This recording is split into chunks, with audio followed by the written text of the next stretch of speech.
Howdy out there, everyone. Today I'm going to be looking at this 1979 release, Apocalypse Now.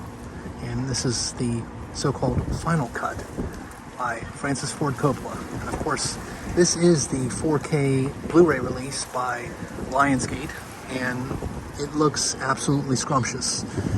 Terrific movie, given the 4K love, and of course it immediately was put on my shelf upon release. Now, this is the slightly shorter version of what is essentially the Apocalypse Now Redux 4-hour cut, so it's a little bit shorter, and I think they did trim out some unneeded stuff from that Redux cut, but and I would even say it is the best cut that I've seen of the film. But of course, what a movie it is. It's arguably one of the best war movies ever made, certainly one of the strangest war movies ever made. Very psychedelic, atmospheric, and just hauntingly beautiful.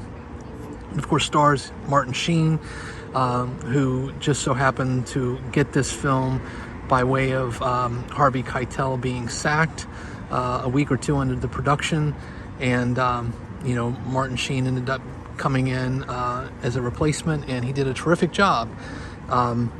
There's a scene in the beginning where his character basically has a bit of a breakdown, and if you watch the making of, which just so happens that it's included with this 4K release, the wonderful documentary Hearts of Darkness,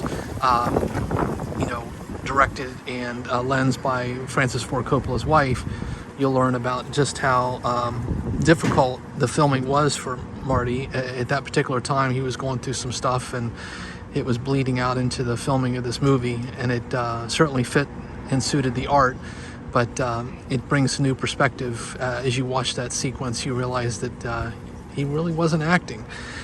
It of course also features a wonderful Robert Duvall, along with a very young Lawrence Fishburne, and then of course you have Marlon Brando and Dennis Hopper trying to out-weird one another at the end.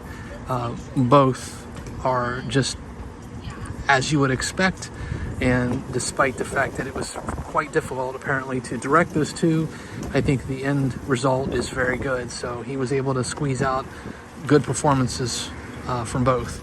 Now, in terms of the release, of course you see this wonderful disc art, and again it has this Hearts of Darkness making of, which I believe up until now had only been released on Laserdisc, so it's great that Lionsgate was able to get that and put it on this release. But I mean, I can't think of another film that really marries the horrors of war with just the insanity of it and the sort of bizarre psychedelic nature of that era. I mean, it's a true time capsule.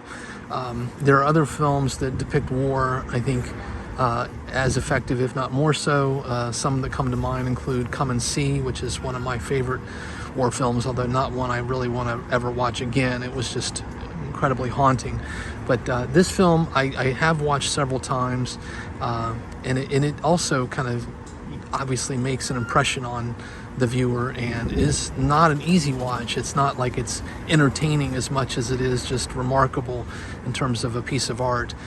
So absolutely recommend this release. This is the best the film has ever looked, and I can't say enough about it. It's just a fabulous movie, and this 4K release just really shows it in its best possible light. So on that note, please take care, everyone. Until the next time.